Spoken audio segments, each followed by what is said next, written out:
रोजे के फिदिये के ताल्लुक से तीन बातों को जिक्र करना है। एक ये कि फिदिया कब दिया जा सकता है, दूसरा फिदिया कितना देना है, और तीसरा फिदिया किसको दे सकते हैं और किसको नहीं दे सकते। तो सबसे पहली बात कि फिदिया कब दिया जा सकता है और कब देने की इजाजत है। तो इसमें याद रखना चाहिए कि फिदिया देने की इजाजत उस वक्त तक नहीं है जब तक कि आप रोजे की कज़ा कर सकते हैं। और आमतौर पर यही होता है कि आप रमजान भर बीमार रहे, तबीयत खराब रही, लेकिन अब रमजान के बाद, ईद के बाद आपकी तबीयत अब दुरुस्त हो गई है, अब आप पहले से बेहतर हो गए और अब आपकी सिचुएशन और हालत यह है कि आप रोजा रख सकते हैं, यानी कदा कर सकते हैं। तो ऐसी हालत में आपकी तरफ से फिदिया अदा नहीं होगा, फिदिया देकर के छुटकारा नहीं पा सकते। और अगर अभी नहीं रख सकते आप, तो जो छोटे दिन होते हैं, सर्दी का मौसम जो होता है और उसमें ठंडक भी रहती है, दिन भी छोटा होता है, तो उन वक्त में उन दिनों में रोजे की कदा कर लें।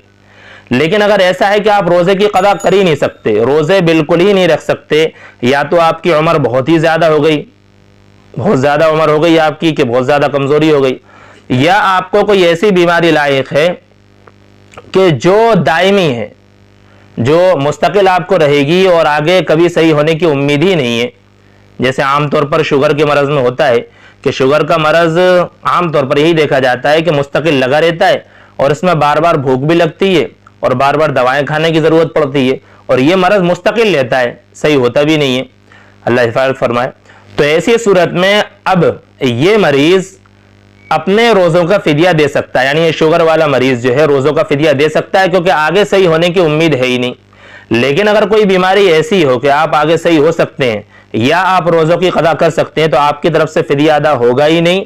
अगर आप फिदिया दे भी दें तो वो फिदिया नहीं होगा, बल्कि वो तो एक तरह से ये समझ लें कि वो नफली सदका हो गया और आपके ऊपर रोजे अब भी वैसे ही बाकी रहेंगे जिस तरीके से पहले थे। दूसरी बात कि फिदिया कितना दिया जाएगा, एक रोजे का फिदिया कितना होगा।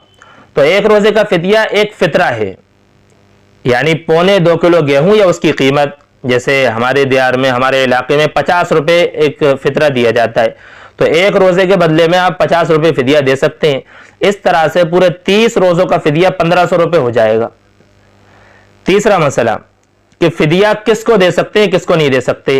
तो इसमें साफ बात है, जिनको हम ज़कात दे सकते हैं उनको हम फिदिया भी दे सकते हैं, और जिनको हम ज़कात नहीं दे सकते उनको हम फिदिया भी नहीं दे सकते।